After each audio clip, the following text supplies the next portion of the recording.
ইরানের রাষ্ট্রপতির মৃত্যুতে উচ্ছ্বাসিত ইসরায়েলি নেতারা। তুরস্কের বার্তা সংস্থা আনাদোলু জানিয়েছেন, ইরানের রাষ্ট্রপতির মৃত্যুতে উল্লাস করেছেন ইসরায়েলি নেতারা। হেরিটেজ মন্ত্রী এমিজে এলিয়াহু এক্সে ওয়াইনের গ্লাস নিয়ে একটি ছবি পোস্ট করে লিখেছেন, চিয়ার্স। ওয়ালটন ফ্রিজ কিনে অনেকের মতো আপনিও হয়ে যেতে পারেন মিলেনিয়াল, সেরা পণ্যের সেরা অফার।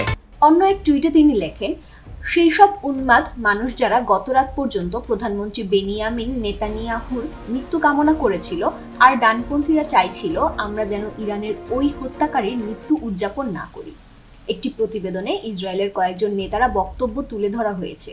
এই নেতারা রাইসির মৃত্যুকে শোক প্রকাশ না করার কথা বলেছেন এবং রাইসির পুরনো বক্তব্য উদ্ধৃত করেছেন। ইব্রাহিম রাইসির মৃত্যু নিয়ে ইসরায়েলের প্রধানমন্ত্রী বেনিয়ামিন নেতানিয়াহুর পক্ষ থেকে কোনো বিবৃতি দেওয়া হয়নি।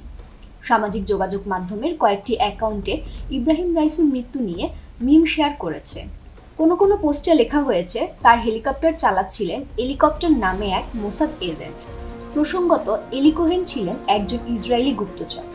সিরিয়ার প্রেসিডেন্টের এতটাই ঘনিষ্ঠ হয়ে উঠেছিলেন যে সিরিয়ার উপপ্রতিরক্ষা মন্ত্রী হওয়া থেকে খুব দূরে ছিলেন না।